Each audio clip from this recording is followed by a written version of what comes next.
Not a cloud in the sky. You know, it wouldn't surprise me if we're kind of in that lull where a couple of Amtraks will come ripping through. We just had one. They're like little hot rods. I think they're pretty cool. A lot of horsepower, you know. Oh, here comes a very nice looking one. And then sometimes what happens is they got the freight sitting on the siding somewhere, and once the Amtraks get through, then all of a sudden you get more activity.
Does goofy stuff. I don't know what to say.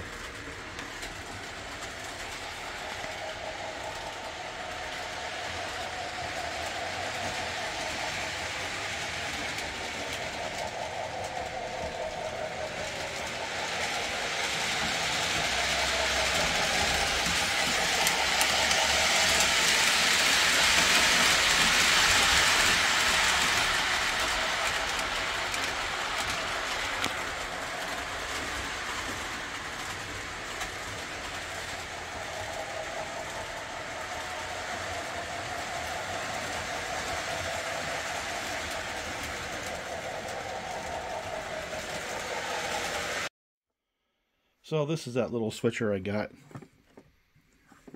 at the Binghamton train show, and it was making that low grease, low oil sound, a little bit rough running.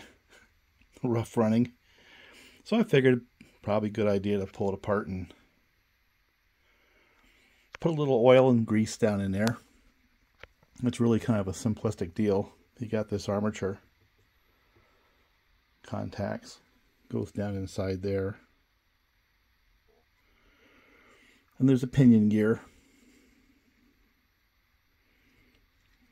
I noticed it's got these kinds of brushes over the springs.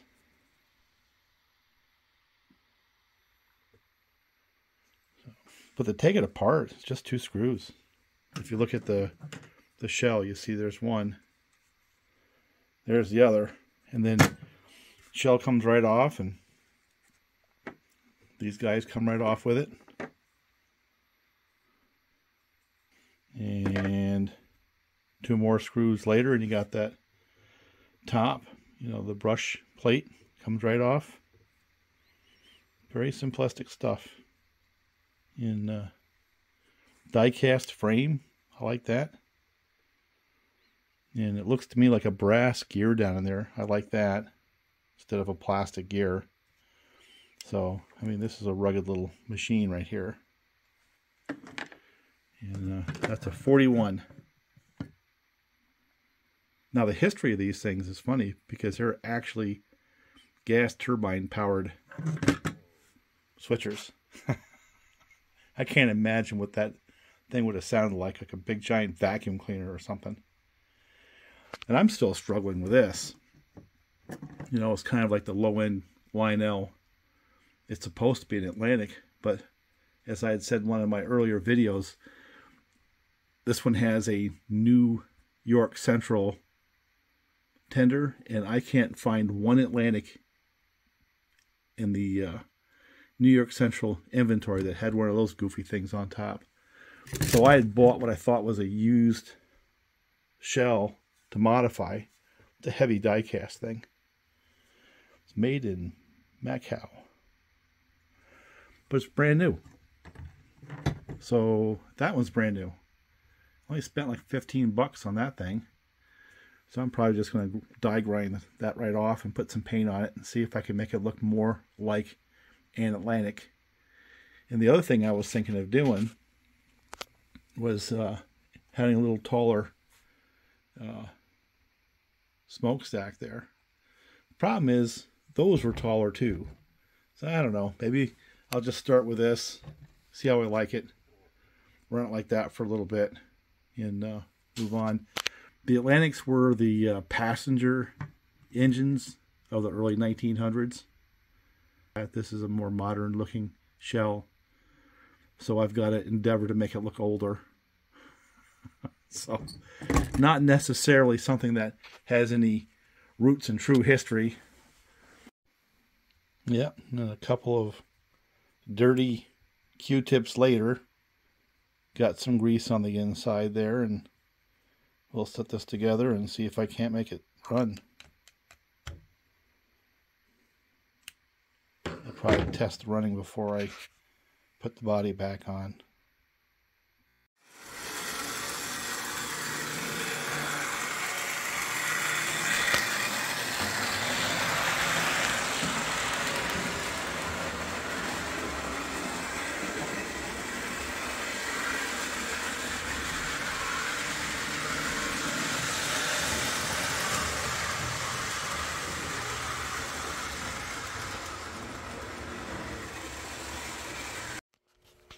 All right, now let's test it.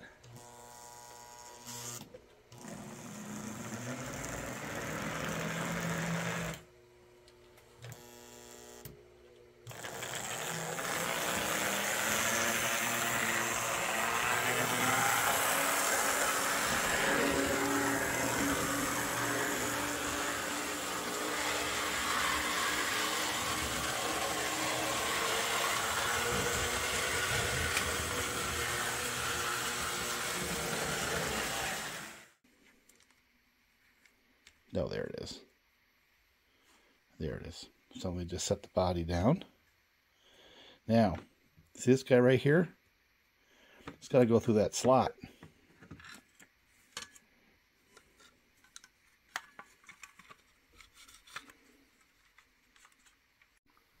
All right, the trick to these is to make sure that those little bumps go in the holes, the bumps from the chassis, and then that you get the, oh, where'd it go?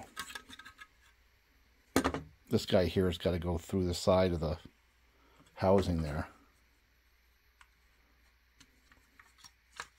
Like that. Then once you got that down, you know, make sure that these guys are in the holes, right? And then one screw here, one screw on the other side, and it's on. So I have to put the camera down so I can do that.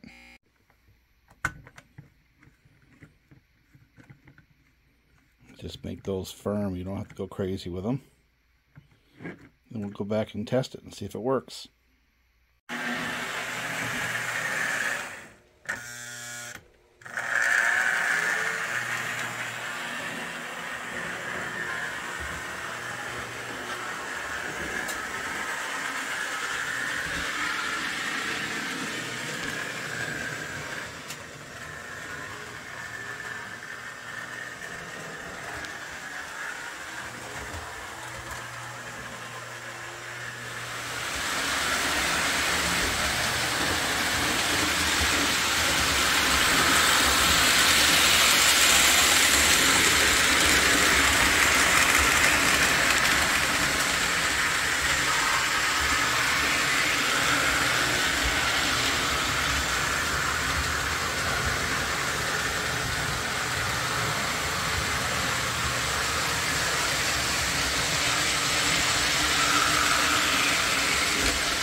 Well, I think we strayed a little bit from the Army switchers, right? But I think they ran pretty good. That's kind of what happens here, though. You run, you know, one setup for a while, and then you change it, and then you change it again. It's ever changing. But, what's next?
Well, the dummy project for dummies continues. Now, if you follow the litany, I picked up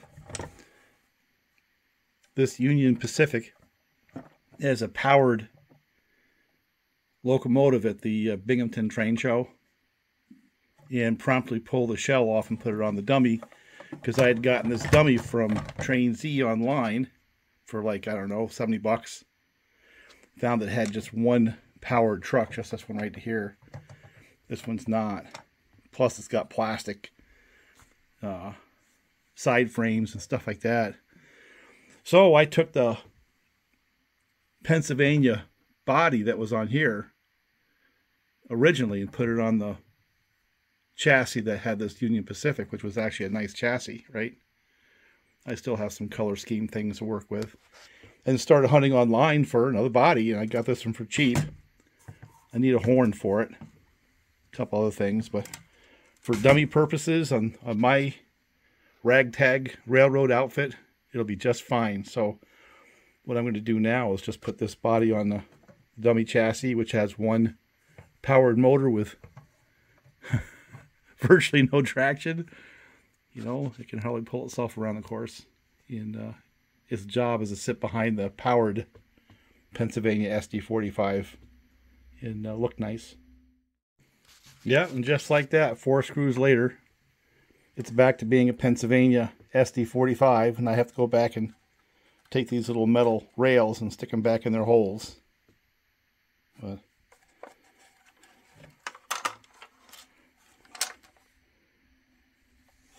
and now I have a nice shell that I can barter or sell. And my eBay adventures for the year are done, because I just looked at the Olin auction schedule, and they've got a whole bunch of them coming up. One this Saturday, and then April 27th and stuff like that. So I'll buy stuff at the auction that I can barter and sell and turn into nicer pieces later on down the road, is my guess. You know, assuming I have the money and the time. But start doing that for fun, and also for just the social side of it. And so let's go see if this thing does its job and looks the way it's supposed to look. And I guess I have to start looking for a set of horns. They're the same as that, they're just different color. Nothing wrong with that body. I can bring that right to the show, and if somebody wants it, I can sell it to them for what I got into this one here, and I'll be a happy man. So yeah, I just finished uploading that video where I was showing that this Lionel Lackawanna, right? It's a 484, and it's actually not a bad model. And it took me a little while to recognize that it actually doesn't look that much different than its original self, the Baldwin in Erie designed and built locomotives they used. And it scales up of these Lionel cars not so bad, actually, when you look at the height of them. But this thing here, yeah, it's a little bit too big. So let me remove my favorite steam engine and see if I can put those Pennsylvania SD45s by Williams and pull this train around a little bit and get some pictures.